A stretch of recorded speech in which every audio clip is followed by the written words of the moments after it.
नमस्कार दोस्तों, स्वागत है आप सभी का आपके अपने YouTube channel online Shri D K. दोस्तों आज हम आपके लिए लेकर आए हैं गणित से संबंधित कुछ महत्वपूर्ण सवाल जो कि ज्यामिति से संबंधित होंगे। और ये प्रश्न आपको आने वाले सीटेट, यूपीटेट और जो अन्य टेट एग्जाम के लिए काफी उपयोगी साबित होंगे। तो चलिए स्टार्ट करते हैं। और यदि आपने अभी तक हमारे नए चैनल मेरा घर मेरा स्कूल को सब्सक्राइब नहीं किया है तो आप उसे भी जाकर के सब्सक्राइब कर सकते हैं, क्योंकि वहां पर आपको सभी एनसीईआरटी बुक्स का सॉल्यूशन मिलता है हिंदी माध्यम में। तो चलिए स्टार्ट करते हैं आज के हमारे गणित से संबंधित कुछ महत्वपूर्ण क्वेश्चन। देखिए फर्स्ट क्वेश्चन है यहाँ पर, एक कोण का समपूरक कोण जो है उसकी कोटि पूरक कोण का 3 गुना है, तो कोण का मान ज्ञात कीजिए। अब देखिए प्रश्न ने यह क्या कहा है कि एक कोण का समपूरक कोण। प्रश्न को ही समझना यहाँ पर बहुत जरूरी है, क्योंकि यदि आप प्रश्न को नहीं समझ पाए तो आपके लिए उत्तर निकालना थोड़ा मुश्किल हो सकता है। देखिए एक कोण है कोई सा भी, और उस कोण का संपूरक कोण जो कि उसके कोटि पूरक कोण का 3 गुना है। देखिए एक कोण है और उसका संपूरक कोण जो है वो उसकी कोटि पूरक कोण का 3 गुना है। अब देखिए यहाँ पर संपूरक कोण और कोटि पूरक कोण दो अलग अलग कोण होते हैं, और इन दोनों के बारे में आपको पता होना चाहिए। और यदि आपने इनको नहीं देखा, नहीं समझा है, तो इसके पहले हमने एक वीडियो अपलोड किया है कोण के प्रकार से संबंधित, उसमें इन सबको डिटेल से आपको वहां पर समझाया गया है, तो आप उसे भी देख सकते हैं। चलिए प्रश्न को हम हल करते हैं। देखिए यहाँ पर मैं सीधे से आपको बता देता हूँ, कोटि पूरक कोण जो होता है ऐसा कोण होता है जिसके दोनों कोणों का योग जो होता है 90 डिग्री होता है ना। और संपूरक कोण जो होता है वो 180 डिग्री होते हैं। ऐसे कोई भी दो कोण जिनका योग 180 डिग्री हो, वे कोण जो है संपूरक कोण होते हैं एक दूसरे के। वैसे ही पूरक कोण होते हैं या कोटि पूरक कोण भी उनको कहते हैं जिनका योग 90 डिग्री बनता है। तो देखिए यहाँ पर हमें तो उस कोण का पता करना है जो कोण इसका संपूरक कोण और उसके कोटि पूरक कोण का 3 गुना है। तो देखिए यहाँ पर एक छोटा सा उदाहरण लेते हैं। मान लेते हैं हम कि माना कि जो कोण है, माना कि कोण जो है x है। अब देखिए x हमने वो कोण मान लिया है। अब यदि हम प्रश्न के अनुसार देखें तो इस कोण का समपूरक कोण, तो देखिए इसका समपूरक कोण जो होता है वो हम कैसे निकालते हैं। तो माना कि कोण तो हमने मान लिया x, पर इस x का संपूरक यदि हम देखेंगे ना तो x का संपूरक कोण जो होगा ये होता है 180 माइनस x। यानी कि हम 180 में से इस x को घटा देते हैं तो इसका संपूरक कोण हमें पता लग जाता है। तो x का संपूरक कोण क्या बना, 180 माइनस x बना। अब प्रश्न ने क्या कहा कि संपूरक कोण जो है ना वो कोटि पूरक कोण का 3 गुना है। तो यहाँ पर हम प्रश्न के अनुसार 180 माइनस 1 ये संपूरक कोण हुआ उस कोण का, और ये उसके पूरक कोण। अब पूरक कोण जो होता है वो क्या होता है, तो देखिए पूरक कोण जो होता है ना वो होगा यहाँ पर 90 माइनस एक्स। ये क्योंकि x तो हमें पता नहीं है तो हमने सीधे इसको 90 माइनस एक्स कर लिया इसका पूरक कोण। अब इस पूरक कोण का या कोटि पूरक कोण का कितना है, 3 गुना है, तो इसमें हम 3 का गुणा कर देते हैं। चलिए अब इसे हल करते हैं। 180 माइनस एक्स बराबर 3 गुणित 90, तो ये हो जाता है 270 माइनस 3x। अब देखिए 3x का हम पक्षांतर कर देते हैं, इस साइड लेके आएंगे और 180 को उधर पहुंचा देते हैं। तो यहाँ पर 3x जो है वो प्लस का हो जाएगा, 3x माइनस एक्स बराबर 270 माइनस 180। 3x से हम एक x को घटाते हैं तो ये बचता है यहाँ पर 2x बराबर 270 से हम 180 को घटाते हैं तो यहाँ पर हमारे लिए बचता है, तो हमारा मान 2x बराबर यहाँ पर निकल के आया 90। x बराबर कितना हो जाएगा, x बराबर 90/2, ये निकल के आ जाएगा 45 डिग्री। तो x का मतलब वो कोण जो है वो 45 डिग्री वो कोण है। अब हम प्रश्न के अनुसार इसको रख के देखते हैं कि जैसे यहाँ पर हमने कहा कि x का संपूरक कोण, तो 45 का यदि हम संपूरक निकालते हैं तो 45 का संपूरक कोण कितना होगा, 135 डिग्री होगा। क्योंकि 135 जो है 45 और 135 को जोड़ते हैं तो इनका योग कितना बनेगा, 145 और 135 जो है ये एक दूसरे के समपूरक होंगे। अब देखिए 45 जो है इस कोण का समपूरक, तो इसका समपूरक कितना हुआ है 135, और ये इसके कोटि पूरक, इसका कोटि पूरक कितना हुआ, इसका कोटि पूरक भी जो होगा ना वो भी इतना ही होगा 45, क्योंकि 45 में हम 45 जोड़ेंगे तो कोटि पूरक भी कितना होगा 45, तो 45 का 3 गुना ही तो है 135। तो यहाँ पर इस प्रकार से हम अपने उत्तर की जांच भी कर सकते हैं। चलिए अगला क्वेश्चन देखें। अगला क्वेश्चन है यहाँ पर दो कोटि पूरक कोणों का अंतर जो है ना वो 40 डिग्री है। दोनों कोण ज्ञात कीजिए। अब देखिए कोण का तो हमें पता नहीं है, तो यहाँ पर फिर हम मान लेते हैं कि जो एक कोण है कोई सा भी, माना कि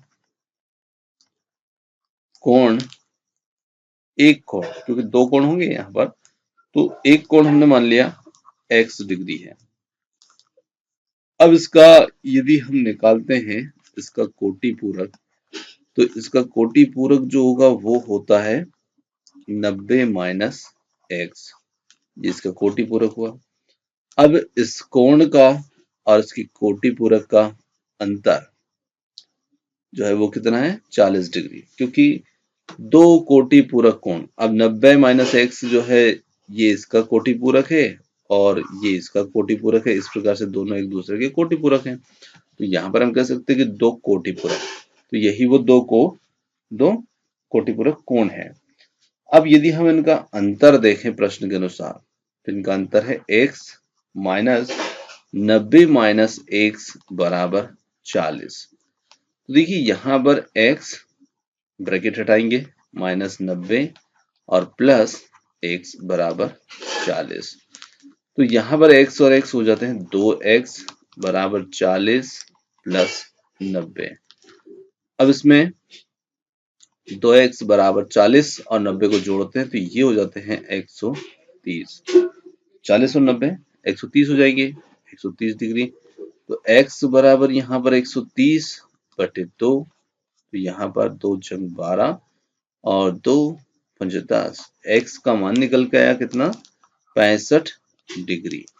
अब देखिए 65 डिग्री तो एक कोण हुआ, पर अब दूसरा कोण क्या होगा, तो दूसरा कोण हम निकालेंगे, तो यहाँ पर इसका जो कोटि पूरक कोण होगा दूसरा कोण, वो हम 90 से इसको घटा देते हैं, तो 90 माइनस 65, तो ये निकल के जाता है 25 डिग्री।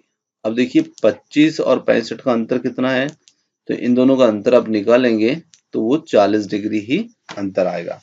तो यहाँ पर हम कह सकते हैं कि ये दो कोण हैं, ये 25 डिग्री और 65 डिग्री के होंगे, और ये हमें दिया है ऑप्शन डी के अंदर, यहाँ पर ये 25 डिग्री और 65 डिग्री इधर ये नीचे आ गया है ना, तो ये दो कोण होंगे।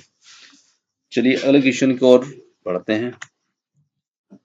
अगला क्वेश्चन है दो समांतर रेखाओं के बीच की दूरी घटती है, बढ़ती है, या फिर बराबर रहती है, या घट या बढ़ सकती है।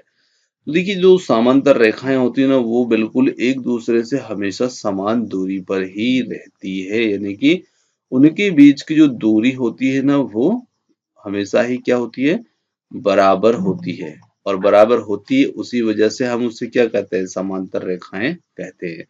तो इनके बीच की दूरी कभी भी बढ़ती या घटती नहीं है, वो हमेशा बराबर ही होती है। तो यहाँ पर हमारा उत्तर हो जाएगा ऑप्शन सी जो है बराबर रहती है, ये हमारा उत्तर हो जाएगा। चलिए अगला क्वेश्चन लेते हैं। अगला क्वेश्चन है यहाँ पर 270 डिग्री माप का एक कोण जो है ये उदाहरण है। अब देखिए 270 डिग्री के कोण का माप का कोण है, ये किसका उदाहरण है, अधिक कोण का, न्यून कोण का, समकोण का, या फिर प्रतिवर्ती कोण का। तो देखिए न्यून कोण जो होता है उसका मान कितना होता है 90 से कम होता है, 0 से 90 के बीच का जो कोण होता है वो न्यून कोण होता है, और 90 डिग्री का होता है वो समकोण होता है, और 90 से 180 के बीच का जो कोण होता है 90 से 180 के बीच का वो अधिक कोण होता है, और 180 से जो बड़ा होता है, तो 180 से जो बड़ा होगा वो कौन सा कोण होता है प्रतिवर्ती कोण होता है, जिसे हम प्रतिवर्ती कोण या बृहद कोण भी इसको हम कहते हैं, और इसका मान जो होता है वो 180 से बड़ा होता है। तो यहाँ पर हमें कोण कितना दिया है 270, तो निश्चित रूप से ये कैसा उदाहरण बन जाएगा, प्रतिवर्ती कोण का ऑप्शन डी। चलिए अगला क्वेश्चन लेते हैं। अगला क्वेश्चन जो है वो काफी अलग है थोड़ा सा, और काफी मजेदार क्वेश्चन भी है। देखिए यहाँ पर दिया है कि दो कोण हैं, यदि 2x माइनस 10 डिग्री व x माइनस 5 डिग्री पूरक कोण है, तो x का यहाँ पर मान क्या होगा, ये हमें इसमें यहाँ पर निकालना है। तो देखिए पूरक कोण है ये दोनों एक दूसरे के, और पूरक कोण का योग कितना बनता है 90 डिग्री। तो इन दोनों को जोड़ दिया जाए, 2x माइनस 10 और प्लस x माइनस 5 जोड़ दें, इनका योग कितना बनेगा 90, क्योंकि हमें पता होना चाहिए पूरक कोण 90 डिग्री के कोण का युग्म होता है ना। तो इसमें अब इसे हम जोड़ते हैं, 2x minus 10 plus x minus 5 बराबर 90। अब देखिए 2x और 1x 3x हो जाता है, और माइनस 15 बराबर 90। 3x माइनस 90 प्लस 15, तो यहाँ पर हो जाता। देखिए आगे हम इसमें जोड़ देते हैं 90 और 15 को, तो यहाँ पर हमारे लिए हो जाएगा 3x बराबर 90 प्लस 15। इन दोनों का योग करते हैं तो योग यहाँ पर बन जाता है 105। 3x x बराबर 105 बटे 3, 3 से भाग लगाएंगे 35, हमारा यहाँ पर उत्तर आ जाएगा x बराबर 35 डिग्री। तो x का मान यहाँ पर कितना होगा 35 डिग्री, और ये हमें दिया है ऑप्शन ए के अंदर 35 डिग्री।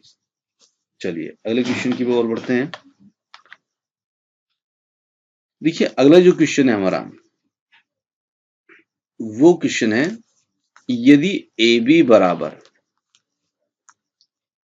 बराबर AC हो तो कोण C का मान क्या होगा। अब देखिए AB ये भुजा है और AC ये भुजा है, और ये दोनों भुजाएं जो हैं ये बराबर हैं। तो दोनों भुजाएं बराबर हैं, तो उस स्थिति में यहाँ पर जो C वाला कोण है इसका मान कितना होगा।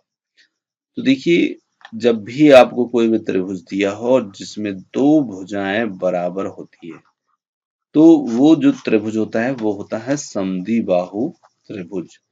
समद्विबाहु का मतलब होता है उसकी दो भुजाएं जो है आपस में कैसी हैं, बराबर है। तो इसमें दो भुजाएं कौन सी, AB और AC। अब जो बराबर भुजाएं होती ना, उनके सामने के कोण भी बराबर होते हैं। जैसे ये भुजा है AB, तो इसके सामने कौन सा कोण आ रहा है, ये, और AC भुजा ये है, तो इसके सामने कौन सा कोण आ रहा है, ये। तो ये कोण जितने डिग्री का होता है ना, उतने ही डिग्री का ये कोण भी बनेगा, क्योंकि भुजा कैसी है, बराबर। तो ये कोण भी कितने डिग्री का होगा, 70 डिग्री का। अब आपसे ये पूछ लिया है कि अब तो कोण ए का मान बताओ, तो कोण ए का मान कितना होगा। तो हम जानते हैं कि त्रिभुज के तीनों कोणों का योग कितना होता है 180। तो दो कोण तो हमें पता चल गए, 70 70 के 140, और 140 को हम 180 से घटा दे, तो यहाँ पर हमें कोण ए का पता भी चल जाता है। तो कोण ए बराबर कितने डिग्री का निकल जाएगा, 40 डिग्री का। तो यहाँ पर हम कह देंगे कि कोण ए 40 डिग्री का। पर हमसे तो सी पूछा था, तो सी को तो हम निकाल चुके हैं, पर थोड़ा सा आपको और भी बता रहा हूँ कि ए का पूछे तो आप ऐसे निकाल सकते हैं। तो यहाँ पर हमारा जो उत्तर होगा वो होगा ऑप्शन डी 70 डिग्री, यानी कि 70 डिग्री। ऑप्शन डी होगा हमारा यहाँ पर सही उत्तर। तो दोस्तों ये थे आज के हमारे गणित से संबंधित कुछ अति महत्वपूर्ण प्रश्न, और प्रश्न आपको कैसे लगे कमेंट्स करके बताइएगा, और वीडियो पसंद आया हो तो वीडियो को लाइक, शेयर और चैनल को सब्सक्राइब करना मत भूलिएगा। आपने हमें इतनी देर सुना उसके लिए बहुत बहुत धन्यवाद। Thank you so much. मिलते हैं जल्द ही एक और नए किसी वीडियो के साथ।